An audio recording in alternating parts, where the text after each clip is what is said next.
Hey guys, Auntie Rae here with a Black Girl Charmed mini episode. Janelle cannot join us today because, as you guys know, she is a bad bitch, she is a mom, and she is tired. So I'm going to do my best to keep you guys' attention and not to make this all about me because you know she hates that. I'm going to do my best to make my Scorpio queen proud in her absence, but we go into the let's be clear with Shannon Doherty in depth a little bit, a lot of it, in Wednesday's episode. But Wednesday's episode is our last episode of 2023. And let's be clear, part 2 dropped today. So I wanted to just jump in and give like my reaction to it, talk about how I feel, what was like, pretty much what I just said, my reaction. I don't know why I'm being weird. It's because I'm not doing this with my co-host and I feel bad without having her here to like bounce off of.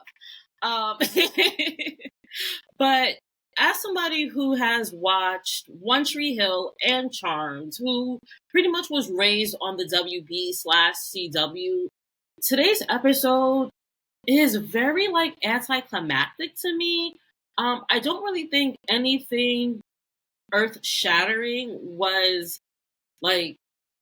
provided in this 40 minutes episode, or like 40-minute Charmed debrief, because honestly what I think part 2 is the stop asking me about this shit, here's what happened, never ask me about this again. Although I know people don't listen, I know people don't pick up subtext, I know people don't read between the lines, they're still going to probably ask her about this, but at this point, we'll ask her and Holly, but at this point, this interview, this gab session, whatever, just serves as a larger soundbite. So, like, if you ask me why I left Charmed, you can grab a soundbite from this episode and, like, there's your answer. If you can talk about, like, how Holly felt or, like, what Holly was going through when she was, while all this was going on, you have a soundbite for that. And that's amazing. That's great. That's how I love to work smarter, not harder. There's a soundbite for everything. I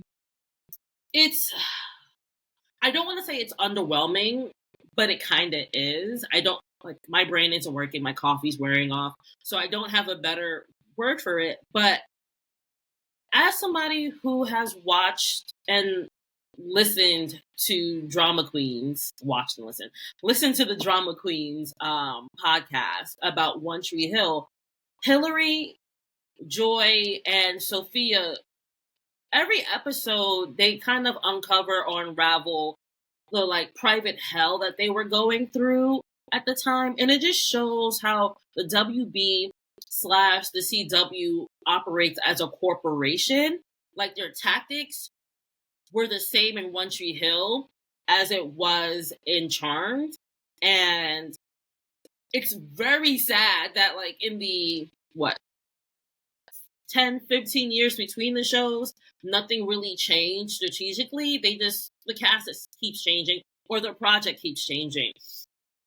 Like, on Drama Queens, Hillary, Sophia, and Joy talk about like they would have photo shoots and Joy would be left off, and that caused a little bit of tension. Or they would give Danielle, who played Rachel, certain photo shoots, and that would cause tension. How the showrunners themselves were puppet masters and would do their best to isolate each lady and plant rumors in their head to essentially keep them isolated and make sure that they didn't talk to each other or would never speak to each other. And the positive thing with Drama Queens and the One Tree Hill set is those ladies eventually would like something feels weird, something feels fishy, something feels off, and they eventually started talking to each other, started building those friendships, started building those bonds, which is why we now have a Drama Queens podcast today. But the same can't be said for Charmed, because while how am I saying this with being politically correct and not having to give myself more work to edit out? With Charmed,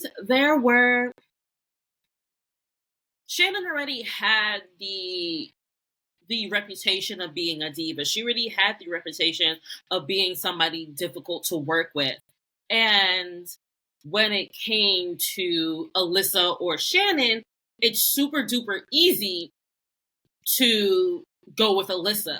And Shannen, unfortunately, was banking on the fact that the show was sold with her in mind. Like, Aaron and her worked together to get Holly and to sell the show to the WB. And it was like, hey, the people want to see Shannen Doherty. Shannen Doherty is the face. This is why she's getting paid the most of the show, of the cast.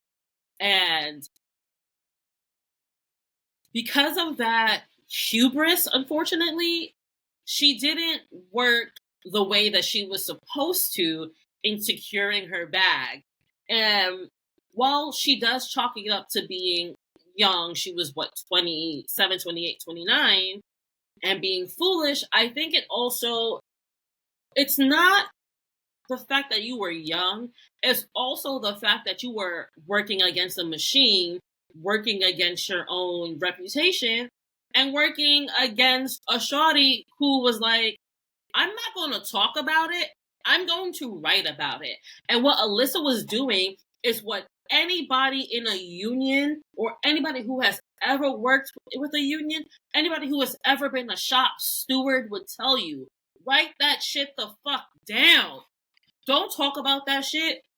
Like, me and you, it's just always going to be me versus you. However, what Alyssa was doing was, she was writing down the times that she felt slighted, the date, the time, where it was. She was going to, like, HR, for lack of a better term. So when it eventually did come to, like, it's Alyssa versus Shannen, Alyssa has all this paperwork, is going to be like, yo, I will sue you for a hostile work environment, and here are my examples, versus Shannen being like, I'm a bad bitch. You can't get rid of a bad bitch. Also, why would this bad bitch, like, give up her bag? That's dumb. And yeah, yeah, like, it's dumb, but it works. Like, they, like, I'm thinking about Dave Chappelle right now. Like, why would anybody walk away from a Comedy Central check? Da da da da. But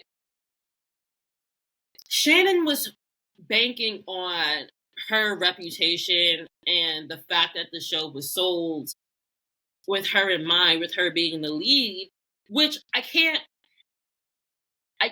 fault her, and I can't fault her for feeling that way. Honestly, there's no, why wouldn't you feel that way? Like, there wouldn't be a Charms if it wasn't for Shannen. And if that's the battery you have in your back, that's a pretty big battery. That's a pretty good battery. But like, it's just, you always have to have paperwork, baby. You always have to, like, I understand. I get it. I understand the battery you have in your back, but as a person who deals with chargebacks, I understand paperwork a lot more. And I like, chargebacks and charm don't go together, but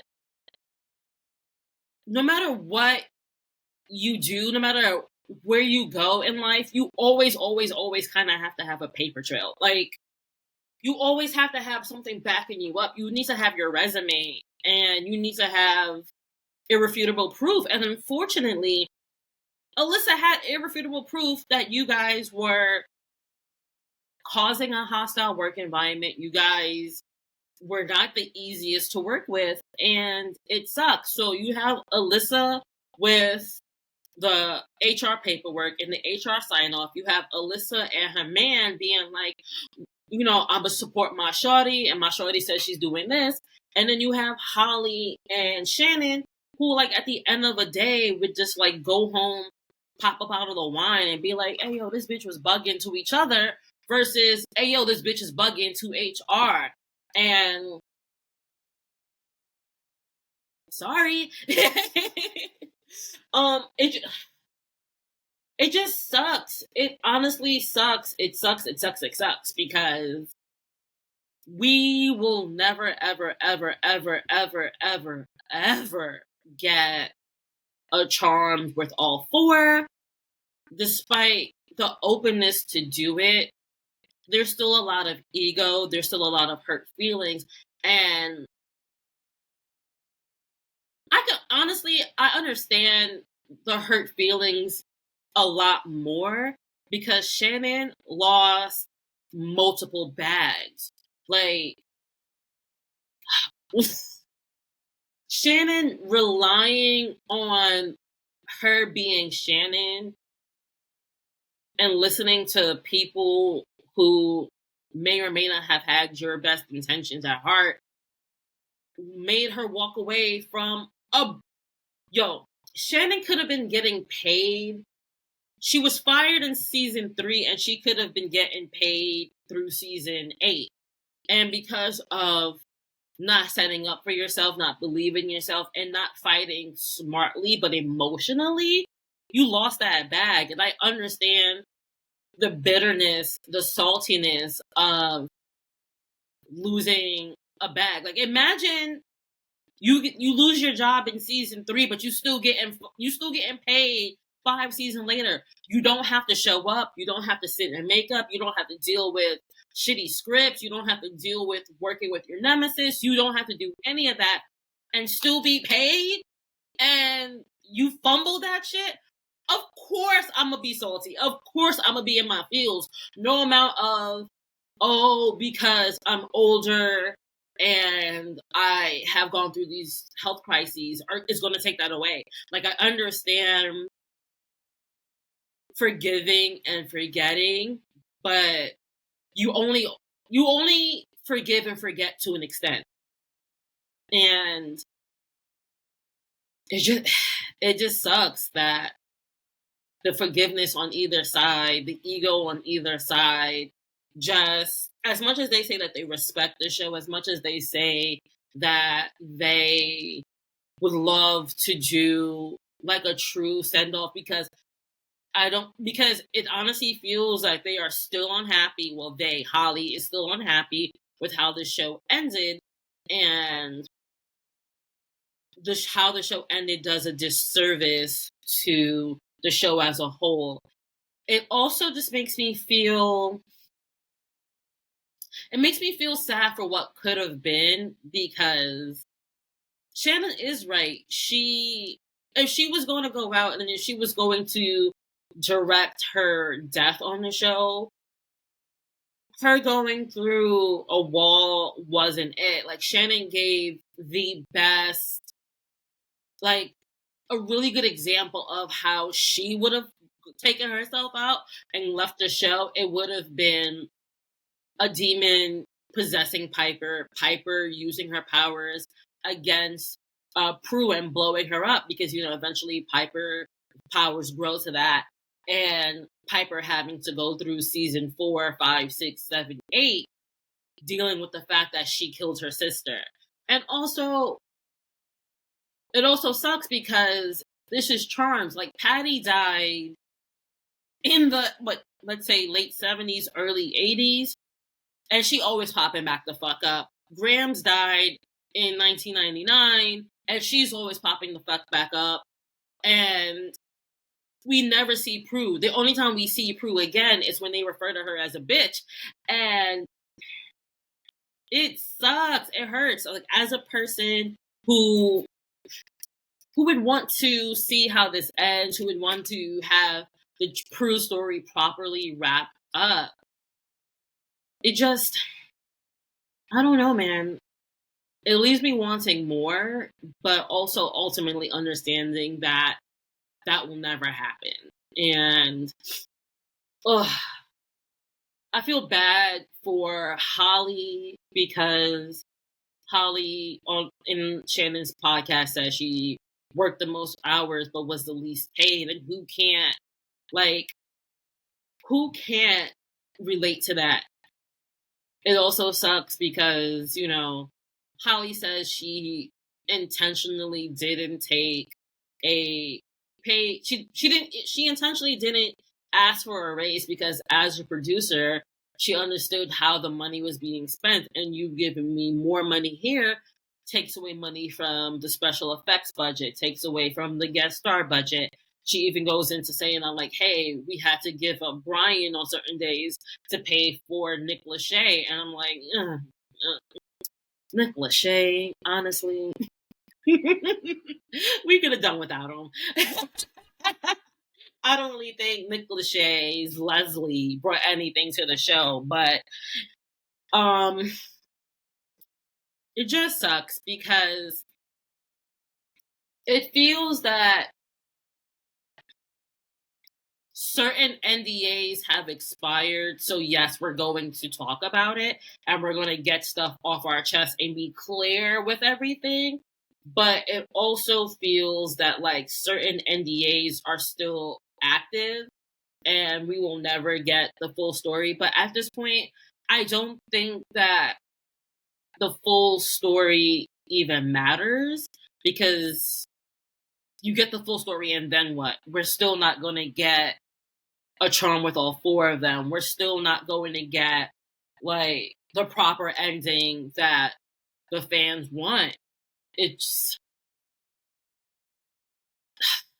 sad. It's not gonna make me stop doing this podcast or watching Charmed, but it's just kind of like, now what? Like, what do I do with this? Yeah. But I think I will just leave this whole thing off with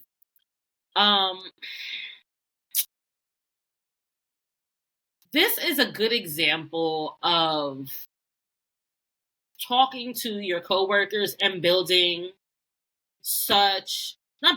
building some sort of positive relationship, positive like place, environment with your coworkers, because Holly says on the show, says in her episode with Shannen, that the reason why Friends was successful in getting a pay raise for everybody is because they all banded together, they all worked together, and with that, the studio can't pit anybody against each other because we're all together. And if Alyssa wanted more money, it's okay for you to want more money, sis, but like, why not fight for Holly, right?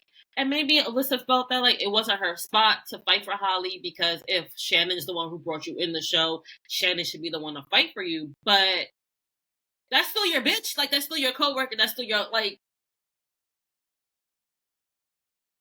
when it becomes a I'm the only person going to eat situation, you are never ever going to succeed. You are never ever ever going to win, because the people that you let starve are just always going to wait for their day to make you starve. And it just sucks, because like it feels very, it's cliquey, it's stereotypes about women working in the studio's favor, in the showrunner's favor. I can't fault or find fault with Shannen being paid the most, because again, the show was sold with Shannen as the lead. There wouldn't be a show if it wasn't for Shannen. But if you wanted more money, there's a way to do it. There's a way to do it that makes it easier and a pleasant work environment for all involved. And it's just very illuminating that girl code appears to have been broken so much on Charmed that it unfortunately hurts the franchise, because again, we'll never get a proper ending, or we'll never have that closure or anything like that. And I'm just so grateful for the girl code, the bonding, the friendship that Hillary, Sophia, and Joy have, because God, we could have had that on One Tree Hill too. And guys, just talk to each other. I guess that's what it is. Talk to each other. Have it out. Like, because he said, she said, they said shit always, always, always, always poisons whatever you are working on. And honestly, and Holly kind of alludes to this point, we don't have to like each other to make good TV, good art, good whatever. But we do have to respect each other. And there was a lack of respect. There was a lack of girl code for there were too many hands in the pot, and all the hands in the pot were thinking with me instead of we. And by the time we got to the we, it just wasn't what it was supposed to be. And I guess that's my long, rambly way of saying we'll never get a charm with all four of them. There's no beef with Rose. I love that Rose just comes out like, hey, my name is Bennett. I'm not in it. I have my own drama. But, you know, I'm good. I'm clean. I'm Gucci. But yeah, a new episode of Black Girl Charm drops on Wednesday, depending on when you're listening to this. And so witches be hoes. Blessed be.